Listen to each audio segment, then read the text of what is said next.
ഇപ്പൊ ഡിവോഴ്സ് ആയി എന്നുള്ളത് ഞാൻ തന്നെ അന്ന് എന്താ പറയാ എന്റെ ഫ്രണ്ട്സൊക്കെ വിളിച്ചു, കല്ലു ഇങ്ങനെ സായിച്ചനും എന്റെ ഫ്രണ്ട്സും സായിച്ചനും ബിന്ദമ്മാന്നാ വിളിക്കാം, സായിച്ചനും ബിന്ദമ്മയും ഡിവോഴ്സ് ആയി എന്നൊക്കെ പറഞ്ഞു.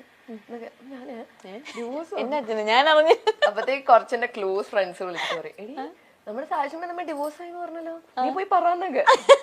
ഞാൻ പോയി പറഞ്ഞപ്പോഴത്തേക്ക് അവരുടെ ടി വി കാണുന്നുണ്ട്. ഞാൻ പറഞ്ഞു, ഗൈസ് നിങ്ങള് ഡിവോഴ്സ് ആയി കേട്ടോ, പെട്ടെന്ന് മാറിയെന്നൊക്കെ.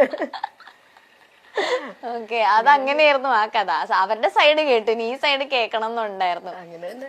അതുപോലെ വേറെ എന്തൊക്കെയായിരുന്നു ഇതുപോലെ കേട്ടിട്ടുള്ളേ? ബിന്ദു പണിക്കരുടെ മകൾ വിവാഹിതയാവാൻ പോകുന്നു, അങ്ങനെയൊക്കെ കുറെ ഉണ്ട്. അതും ഏറ്റവും കഷ്ടം എന്ന് പറയുന്നത് എന്റെ അമ്മയുടെ ചേട്ടന്റെ മോനാ. ഞങ്ങള് രണ്ടുപേരും വിഷുവിനൊരു ഫോട്ടോഷൂട്ട് ചെയ്തു. അവൻ എന്നെക്കാളും കുറച്ച് ഹൈറ്റ് ഉണ്ട്, എന്റെ യങ് ബ്രദർ ആണ്.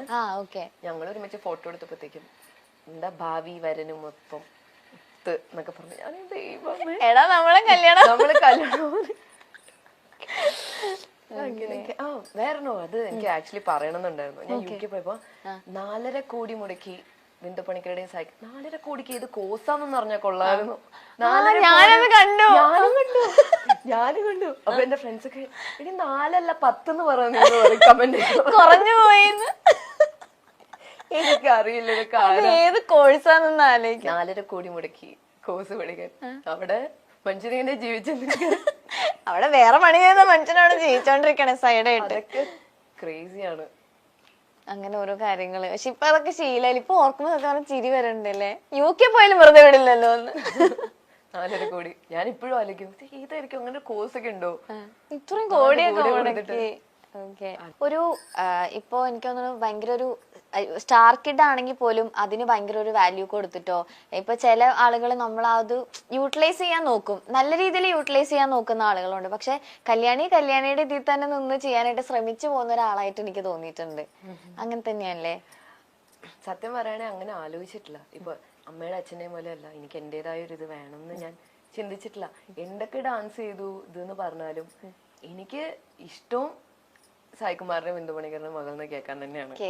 എനിക്ക് അതിലൊരു ഇതുമില്ല. പിന്നെ അതിന്റെ കൂടെ ഡാൻസും ഇതും വന്നു, ഹാപ്പി.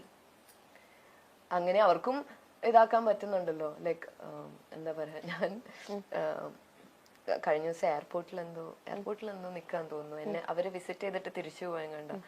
അപ്പൊ ഒരു പെൺകുട്ടി വന്നിട്ട് അച്ഛനും അമ്മയും അവിടെ കോഫി കുടിച്ചിരിക്കും. ഞാൻ കുറച്ചും കൂടി മാറി വന്നിട്ട്, കല്യാണിയുടെ അച്ഛനും അമ്മയല്ലേന്ന്.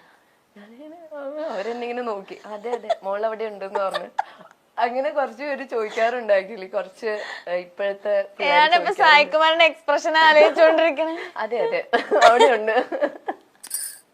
അങ്ങനെ കുറച്ച് പേര് ചോദിക്കാറുണ്ട്. പക്ഷെ അവർക്കത് ഭയങ്കര പ്രൗഡായിരിക്കും. അങ്ങനെയാണെങ്കിലും ഇങ്ങനെയാണെങ്കിലും നമ്മളൊക്കെ ഒരു ഫാമിലി. പക്ഷെ എനിക്ക് അച്ഛന്റെ അമ്മയുടെ മോളാന്ന് അറിയപ്പെടാനാണ് എനിക്ക്. അതെ. പിന്നെ പക്ഷെ എന്നാലും പുറത്തൊക്കെ ഇറങ്ങുമ്പോ ആളുകൾ എനിക്ക് തോന്നുന്നു ഈ റീൽസിലൊക്കെ ഇതായി കഴിഞ്ഞതിന് ശേഷം പുറത്തിറങ്ങുമ്പോ കൂടുതൽ പേര് ആ കല്യാണിനെ ഇതാക്കി തുടങ്ങിയത്. റീൽസ് ഒക്കെ ഒന്ന് മെച്ചപ്പെട്ടു വന്നപ്പോ ആൾക്കാര് തിരിച്ചറിയാൻ. ഈവൻ UK പോകുമ്പോഴും ഞാൻ അത്ഭുതപ്പെടാറുണ്ട് actually. Like I am grateful that ഇപ്പൊ ഒരു വഴി കൂടെ പോകുമ്പോ ഒക്കെ എനിക്കിപ്പോഴും ഓർമ്മയുണ്ട്. ഞാൻ സെൻട്രൽ ലണ്ടൻ അല്ല, ഈസ്റ്റ് ലണ്ടൻ ആണ്. ഞാൻ ഇങ്ങനെ നടക്കും, ഈവനിങ് നടക്കും, ചിലപ്പോൾ എനിക്ക് ക്ലാസ് ഇല്ലാത്ത സമയത്ത് നടക്കുമ്പോൾ ഒരു സ്വിഗ്ഗി അല്ല, അവിടെ എന്താ ഊബർ ഈറ്റ്സും അല്ല, ഡെലിവറു എന്ന് പറഞ്ഞിട്ടുണ്ട് ഒരു ആപ്പ്. അപ്പൊ ഡെലിവറി ചെയ്യണ ഒരു 40+ ഉണ്ടാവും. എന്റെ ബാക്കിൽ സൈക്കിൾ നിർത്തിയപ്പോ ഞാൻ പേടിച്ചു ആക്ച്വലി. സ്നാച്ചിങ് ഒക്കെ ഭയങ്കര കൂടുതലാണ്. ഞാൻ വിചാരിച്ചു സ്റ്റാബിങ് ഒക്കെ കൂടുതലാണ് ആക്ച്വലി അവിടെ. ഞാൻ പേടിച്ചു. ഞാൻ നോക്കിയപ്പോഴത്തേക്ക് അവര്, അയ്യോ പേടിക്കണ്ട, മലയാളി. അതെ സായികുമാറിന്റെ മോളല്ലേ? ഞാൻ പറഞ്ഞു അതെ. അയ്യോ എനിക്ക് ഭയങ്കര ഇഷ്ടമാട്ടോ എന്നൊക്കെ പറഞ്ഞ ഒരു സെൽഫി ഒക്കെ എടുത്തിട്ട് പോയി. അതൊക്കെ ഒരു സന്തോഷല്ലേ നാട്ടിലൊക്കെ. എന്താ ചേട്ടാ, കോമഡി ആണെങ്കിലും സീരിയസ് ആണെങ്കിലും ഏത് വേഷവും അനായാസമായി കൈകാര്യം ചെയ്യാൻ കഴിയുന്ന ഒരാളാണ് ബിന്ദു പണിക്കർ. 1992 സിബി മലയിൽ സംവിധാനം ചെയ്ത കമലതളത്തിലൂടെയാണ് ബിന്ദു പണിക്കർ ചലച്ചിത്ര രംഗത്തെത്തിയത്. ഏറെക്കാലമായി നടൻ സായികുമാറിനൊപ്പം ലിവിംഗ് ടുഗദറിലായിരുന്നു ബിന്ദു പണിക്കർ. 2009 ബിന്ദു പണിക്കർ സായികുമാറിനെ വിവാഹം ചെയ്യുന്നത്. ഇപ്പോൾ അച്ഛന്റെയും അമ്മയുടെയും സ്നേഹപുത്രിയായി വളരുകയാണ് ഏകമകൾ കല്യാണി. സിനിമയെ പറ്റി സംസാരിക്കാനും എനിക്ക് ഇവരുടെ കാര്യങ്ങൾ കുറെ കേൾക്കാനും ഒക്കെ ഭയങ്കര ഇഷ്ടമാണ്. ഓരോ കഥകളൊക്കെ പറയുമായിരിക്കുമല്ലോ, പണ്ടത്തെ സെറ്റിലെ ഓരോ കഥകൾ. സെറ്റിലൊക്കെ പോവാറുണ്ടായിരുന്നോ കല്യാണി? പോയിട്ടുണ്ട്. ഇപ്പൊ അങ്ങനെ പോയിക്കൂടായികയൊന്നുമില്ല, പോവുകയൊക്കെ ചെയ്യും. പോകും. ഓക്കെ. പിന്നെ സായിച്ചേട്ടൻ പറഞ്ഞൊരു കാര്യം, എല്ലാവരും പറഞ്ഞു നിങ്ങളെ കുത്തിപ്പൊക്കാമോ. അല്ല ഇത് പ്രത്യേകിച്ച് ഞാൻ പറഞ്ഞില്ല, ഇപ്പൊ ഈ റീസെന്റ് ഇന്റർവ്യൂല് ഞാൻ ഇരുന്ന് കണ്ടപ്പോ ഫുൾ കല്യാണിയാ. അപ്പൊ അവര് പറഞ്ഞതിന്റെ മറുപടി നമുക്ക് കല്യാണി എന്നാണല്ലോ കിട്ടണത്. അതെ, അപ്പൊ എനിക്ക് കല്യാണം കിട്ടുമ്പോ ഞാനത് ചോദിക്കണമല്ലോ. വീട്ടിലെ ഏറ്റവും വലിയ പിശുക്ക് കല്യാണിയാന്നാ പറയുന്നത്. അച്ഛാ പിശുക്കാണെന്നൊക്കെ പറഞ്ഞ അത് ഭയങ്കര എനിക്ക് അറിഞ്ഞൂടാ. ഞാൻ പൊതുവെ അങ്ങനെയാണ്. അത് നല്ലതാണോ ചീത്തയാണോ സത്യം പറഞ്ഞാൽ അറിഞ്ഞൂടാ. പൊതുവെ ഞാൻ ഏതാണ്ട് എനിക്ക് സായിച്ചേട്ടൻ പറഞ്ഞപ്പോ കണക്ട് ചെയ്യാൻ പറ്റുന്നുണ്ടായിരുന്നു. പ്രത്യേകിച്ച് പറഞ്ഞത് മറ്റേ ഫുഡ് ഓർഡർ ചെയ്യുമ്പോൾ എവിടെ ഒരു 10 രൂപ കൂടി അയ്യോ ഇത്രയും രൂപയോ, ഇത് വേണ്ട, എന്നിട്ട് വീണ്ടും ബാക്ക് അടിച്ചാളയോ. അത് അച്ഛൻ്റെ അമ്മയുടെയും പൈസ ആണെങ്കിലും ഇപ്പൊ എന്റെ കയ്യിൽ നിന്നുള്ള പൈസ ആണെങ്കിലും എല്ലാം നമുക്ക് എന്റെ കയ്യിൽ നിന്നുള്ള പൈസ എന്ന് പറഞ്ഞാൽ കുറച്ചുകൂടി പിശുക്ക് കൂടുമല്ലോ. അതെ, നമ്മളുടെ ആണല്ലോ, നമ്മളുടെ അധ്വാനാണത്. 10 രൂപയാ. അതെ, ഓവർ പിശുക്കൊന്നും ഇല്ല കേട്ടോ. എനിക്ക് വേറൊരാൾക്ക് എനിക്ക് ഇഷ്ടമുള്ളവർക്ക് മേടിച്ചു കൊടുക്കാനോ അല്ലെങ്കിൽ ഇഷ്ടമുള്ളവർക്ക് ചെയ്തു കൊടുക്കാനൊന്നും എനിക്ക് അല്ല. ഇത് ലൈക് പിശുക്ക് മീൻസ് അങ്ങനെ ആയിരിക്കില്ല അവര് ഉദ്ദേശിച്ചത്. നമ്മൾ ഈ സേവ് ചെയ്ത് വെക്കുന്ന ഒരു സ്വഭാവം ഉണ്ടാവില്ല. എനിക്കും ഉണ്ടാ സ്വഭാവം. എന്റേതായ എന്തെങ്കിലും മേടിക്കാൻ ഒരു ഇച്ചിരി മേടിച്ചെന്ന സന്തോഷം. ഓ തന്നോളൂ. ഓക്കെ. വീട്ടില് അച്ഛൻ അമ്മ ഈ ഒരു ഫീൽഡിൽ നിൽക്കുമ്പോഴേക്കും വരുന്ന ലൈക് കോമൺ ആയിട്ട് വരുന്ന കുറെ ഗസ്റ്റ് ഒക്കെ ഉണ്ടാവും. ലൈക്ക് ഇപ്പൊ നമ്മളുടെ സെലിബ്രിറ്റീസ് ഒക്കെ ആയിക്കോട്ടെ, എപ്പോഴും വീട്ടിലേക്ക് വരുന്ന ഒരു ഗസ്റ്റ് ആയിരുന്നു കല്യാണി ചെറുതിലേ തൊട്ട് കാണുന്നത്. അങ്ങനെ സെലിബ്രിറ്റീസ് ഇവര് എന്ന് പറഞ്ഞാ ഞാൻ എപ്പോഴും പറയും നിങ്ങൾ എന്ത് സെലിബ്രിറ്റീസ് ആണെന്ന് ഞാൻ ചോദിക്കാറുണ്ട്. ഇവരെ ഒരു ഷൂട്ട് ലൊക്കേഷനിൽ പോയി ഒരു പരിപാടിക്ക് പോവാ, എല്ലാരോടും സംസാരിച്ചു, എല്ലാരോടും നല്ല, എന്നിട്ട് അങ്ങനെ അങ്ങ് വരും.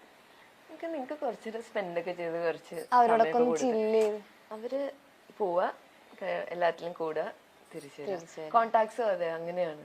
ഞാൻ അങ്ങനെ ആരെയും അങ്ങനെ എല്ലാരെയും കണ്ടിട്ടുണ്ട്. ഓരോരുത്തരും സ്ക്രിപ്റ്റ് പറയാനൊക്കെ വന്നിട്ടുണ്ട്. അതല്ലാണ്ട് ഒന്നിൽ കൂടുതൽ വന്ന ഒരാള് പറയാൻ എനിക്ക് അറിയില്ല. അല്ല ലൈക്ക് എപ്പോഴെങ്കിലും അവരുടെ രണ്ടുപേരുടെ ഒരു കോമൺ ഫ്രണ്ട് ആയിട്ട് എപ്പോഴും ഒരാൾ, ഇപ്പൊ അച്ഛനും ആണെങ്കിലും അല്ലെങ്കിൽ അമ്മയ്ക്കാണെങ്കിലും അങ്ങനെ ഉണ്ടാവും. ഞാൻ കോളിൽ ഏറ്റവും കൂടുതൽ കണ്ടത് ഇന്നസെന്റ് അങ്കിളാണ്. എല്ലാ കാര്യത്തിലും എന്തുണ്ടെങ്കിലും വിളിച്ചു പറയേ, അതൊക്കെ ഞാൻ എപ്പോഴും കേട്ടിട്ടുള്ള ഒരു ശബ്ദം അദ്ദേഹത്തിന്റെയാണ്. ഇന്നസെന്റ് അങ്കിളുടെ കോളിൽ എപ്പോഴും ഞാൻ ചില സമയത്ത് വിളിക്കുമ്പോ ഒക്കെ സ്പീക്കർ ഇട്ട് ഞാനും കേൾക്കാറുണ്ട്. ഭയങ്കര രസമാണ്. നമ്മളെ ഭയങ്കരമായിട്ടും മോട്ടിവേറ്റ് ചെയ്യുന്ന ഒരു ടോക്കായിരുന്നു. അതില് കല്യാണിക്കേട്ട് നല്ല പണി വെക്കുന്നുണ്ട് രണ്ടുപേരും കൂടെ. എന്റെ പേര് മാത്രമുള്ളവരാ. ഞാൻ നിങ്ങൾ എന്തിനാണ് എന്റെ പേര് എടുത്തിട്ട് ചോദിക്കുന്ന ചോദ്യം അതേ ഉള്ളൂ. അതെ, മൊത്തം കല്യാണി കല്യാണി കല്യാണി. ഓക്കെ, എനിക്ക് അറിഞ്ഞൂടെ എന്റെ ചേച്ചി. അല്ല പക്ഷെ അതൊക്കെ എന്നിട്ട് സായിച്ചനടക്കം പറയുന്നുണ്ട്, ഈശ്വര ഇത് അറിഞ്ഞു കഴിഞ്ഞാൽ ഇവളെന്നെ കൊല്ലും, എന്നാലും കുഴപ്പമില്ല പറയാന്ന് പറഞ്ഞിട്ടാണ് ചേട്ടൻ അതിരുന്ന് പറഞ്ഞുകൊണ്ടിരിക്കണേ. എനിക്ക് തോന്നുന്നു അതിൽ ഏറ്റവും കൂടുതൽ പറഞ്ഞൊരു കാര്യം സിനിമയുടെ കാര്യമായിരുന്നു പറഞ്ഞത്. പക്ഷെ അതിനെ കുറിച്ചൊരു ഡിസ്കഷൻ ഉണ്ടായിട്ടില്ല, ഇതുവരെ സംസാരിച്ചിട്ടില്ല, അങ്ങനെ ചോദിച്ചിട്ടേ ഇല്ല എന്ന് ചേട്ടൻ ഇങ്ങനെ പറയുന്നുണ്ടായിരുന്നു. ആ ഒരു ഫീൽഡിനോട് ഒരു ഇൻട്രസ്റ്റ് ഇല്ലാന്നല്ല, തീർച്ചയായിട്ടും എനിക്ക് ഇൻട്രസ്റ്റ് ഉണ്ട്. ലൈക് ഡാൻസും അതും ഈ ഒരു ആർട്ടിസ്റ്റിക് സംഭവങ്ങൾ എനിക്ക് ഭയങ്കര ഇഷ്ടമാണ്. പിന്നെ ഞാൻ പഠിക്കാൻ പോയി, അത് കഴിഞ്ഞു, ഇനി അറിയില്ല ഭാവിയിൽ ചിലപ്പോ നമ്മള്. പിന്നെ ലാലേട്ടന്റെ സ്ക്രിപ്റ്റ് ഒക്കെ വരണ്ടേ? അതെ, എന്റെ ദൈവമേ. അല്ലേ, അതെനിക്ക് കുറെ നാൾ മുന്നേ ഉള്ള ഒരെണ്ണത്തിൽ ഞാൻ കണ്ടിരുന്നു. ആരുടെ കൂടെ അഭിനയിക്കണം ചിലപ്പോ ലാലേട്ടന്റെ പേര് ഇങ്ങനെ പറയുന്നുണ്ടായിരുന്നു. അതൊക്കെ ആർക്കാ ഒരു ആഗ്രഹം ഇല്ലാത്തത് ലാലേട്ടന്റെയും മമ്മൂക്കയുടെയും പൃഥ്വിരാജിന്റെയും കൂടെ ഒക്കെ അഭിനയിക്കും. അതെ. പിന്നെ സായിച്ചേട്ടൻ പറഞ്ഞത് എനിക്ക് തോന്നുന്നു ബിന്ദു ചേച്ചിയേക്കാൾ കൂടുതൽ കുറച്ചുകൂടെ കണക്ട് ആയിട്ടുള്ള സായിച്ചേട്ടന്റെ അടുത്താണല്ലേ. എവിടെ പോയാലും വിളിച്ച് പറയും എന്ന് പറഞ്ഞു. അച്ഛൻ ഇടക്ക് വാസുകൊണ്ടനാവുന്നോണ്ടാണോ അത് പേടിച്ചിട്ട് വിളിച്ചു പറയാണ്? അല്ല ഈ എന്താ പൊതുവെ കുറച്ചുകൂടി ശാന്തമായ കാര്യങ്ങൾ ഡീൽ ചെയ്യുന്ന അച്ഛനാണ്. അത് മാത്രം, അത് എവിടെ പോയാലും അങ്ങനെ വിളിക്കും. അച്ഛൻ ത്രൂ അമ്മയിലേക്ക് കണക്ട് ചെയ്യാനുള്ള പ്ലാൻ ആണോ അത്? അതിന് എന്തെങ്കിലും ചെറിയ കളത്തരൊക്കെ ഉണ്ടെങ്കിൽ ആദ്യം അച്ഛനോടെ പറയുള്ളൂ, വഴി ഇങ്ങനെ അമ്മയോട് പൊക്കോളും. അല്ല പൊതുവെ സായിച്ചേട്ടൻ എങ്ങനെയാ ഇപ്പൊ ഒരു കാര്യങ്ങളൊക്കെ ഓപ്പൺ ആയിട്ട് സംസാരിക്കുമ്പോ ഒക്കെ? അധികം ഇപ്പൊ എന്തെങ്കിലും കാര്യം ഉണ്ടെങ്കിൽ തന്നെ അധികം വഴക്ക് പറയോ അല്ലെ അധികം അതിനെ പറ്റി സംസാരിക്കാം ഒന്നുമില്ല. തോന്നുന്ന കാര്യങ്ങള് പറയേണ്ട രീതിയിൽ കുറച്ച് പറയുള്ളൂ. പക്ഷെ പറയുന്നതില്